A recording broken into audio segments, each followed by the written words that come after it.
Welcome to No Free Passes. And when I tell you, everything will be revealed in time. And it looks like we're looking at that right now.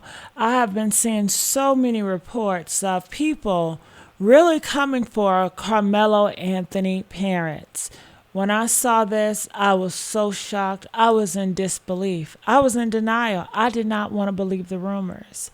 So I'm going to bring you guys some information and I want you guys to be the judge. Let us know what's really going on with this Carmelo case. We're hearing so many things and we know the enemy deals with confusion because so many people are confused. Was it a knife? Was it not a knife? What did the parents do? Did the parents do all they could? Could the parents did not? Did the money? Yeah, it's just so much. So let's unpack this. Make sure you guys like, share, and subscribe here at this YouTube channel. And I just want to say thank you all for joining me and watching this. All right. I said this in the previous video that Carmelo Anthony's parents set him up for failure. They saw an opportunity to exploit his situation and make money off of it, and they did. All right. Had a conversation with someone close to me, and they were like, people are trying to push this bias that Black people can't come from money. Didn't know that they were upper middle class. I knew the Frisco area was pretty affluent, but I didn't get that deep into it because what they make is none of my business. But it's the optics. It's all about the optics. Even if they planned on moving, even if they already had the money to move, it's the timing of it all. You raised over $500,000, and instead of putting that money into a high-power criminal defense attorney, you decided that you wanted to buy a house and do all sorts of bullshit with it because even though an attorney can't make the client do anything, that high-powered attorney would have been like, based off of the evidence that's presented, based off of the countless witnesses, it was over 20 witnesses, they would have been like, hey man, take a plea deal. And then everybody wants to forget that everybody is offered some type of plea deal when you get arraigned. I know this from watching the University of Law and Order, all 25 seasons of it. And so the fact that his parents didn't even have his best interest in mind and used this situation to try to create an OJ/George Floyd/Trayvon Martin moment where they wanted to exploit him for clout and popularity, they set that boy up for failure because he could have easily pled guilty, probably gotten voluntary manslaughter, and maybe would have gotten 10 to 15 years in prison instead of the full 35. The fact that, and I'm just going to take it with a grain of salt, allegedly the parents left and wasn't even with him when he got sentenced, that tells you everything that you need to know about it. But given the fact that, a good majority of the Black collective want to die on this hill and try to say it's racism and that we need to support one another, it's like, bro, your hubris, your ego, and your pride. A lot of y'all do not have the emotional discipline to look at information. Y'all see these Black babies right here? I am calling on every single Carmelo Anthony supporter, every Black Lives Matter activist, Al Sharpton, and every single body who claim they care about young Black people. Why do y'all care about Carmelo Anthony more than y'all care about these young Black babies that were gunned down in Chicago? So many Black children, young innocent kids, have been gunned down in Chicago, and there is no protest for them. There is no outrage. Y'all don't even start GoFundMes. Y'all don't even start Give, Send, Goes for these young children who are gunned down in Chicago.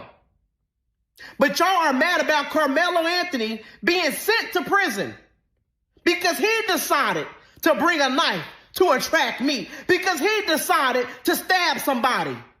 And y'all are upset because he's being sent to prison, but you don't care when these young, innocent babies, these sweet angels, are being sent to their graves so freaking early.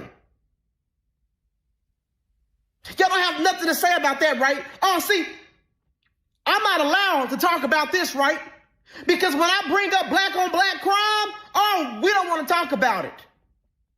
But y'all pretend to care about the lives of black people. Y'all pretend to care about the lives of young black people. Y'all don't give a shit. Y'all don't give a damn about the lives of black people. All y'all care about is selective outrage. All y'all care about is propaganda. All y'all care about is pushing a freaking agenda.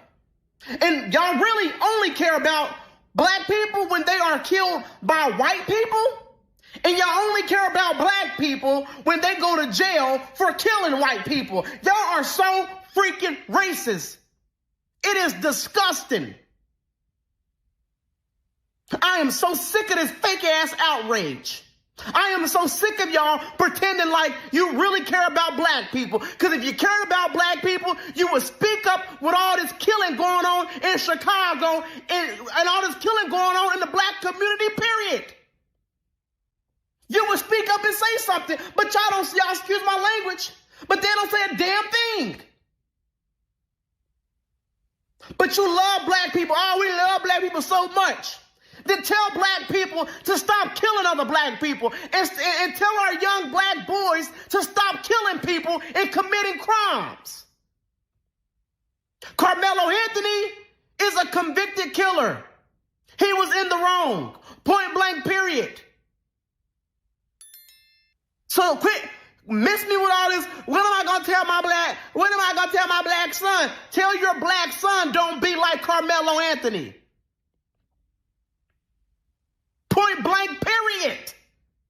That's what you tell your damn son. Don't commit a crime and don't kill nobody and don't bring a knife to school.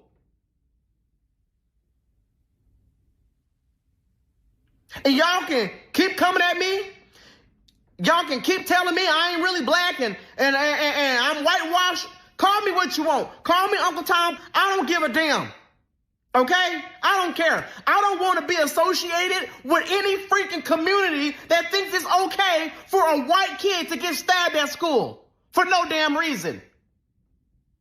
And do not bring up Austin being a bully. I don't want to hear this shit. Okay? I don't want to hear it. You still don't bring a knife to school and stab nobody. Let's say Karmelo Anthony was bullied. He's not the first person who's ever been bullied. People get bullied in school all the time. And you know what? It's not a good thing. But that doesn't give anybody the right to come to school and stab anybody. Go get a teacher. Tell your parents. Go get help. But this wasn't about him being bullied. Not at all. No, he was not being bullied. There's no evidence of that. At all. But miss me with this, we really care about black people when you don't have anything to say about the young black children, these sweet angels who are being murdered every single week in Chicago. So when you start talking about what's going on in the black community, really? How we killing each other? And killing other people? Committing crimes? Tell the young blacks to stop doing that. Teach them better.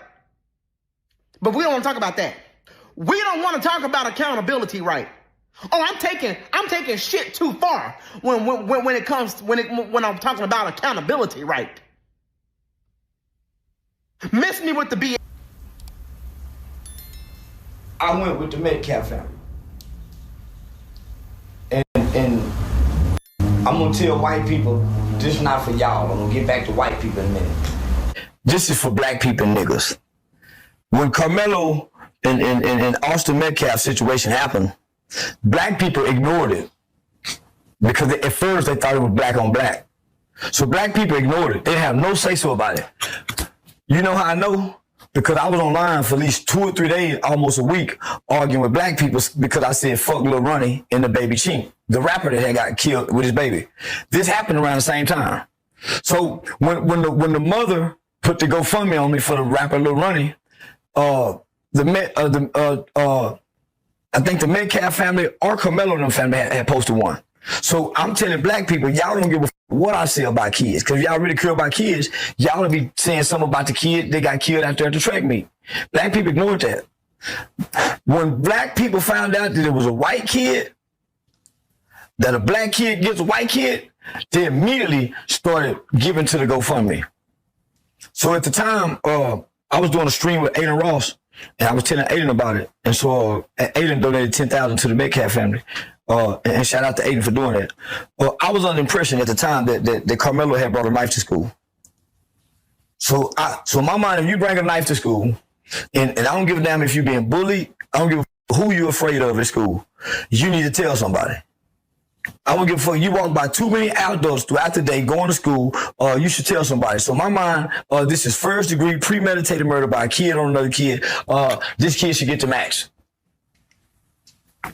I believe it was first degree murder had he took a knife to school because he was bullied, right? Mm-hmm. So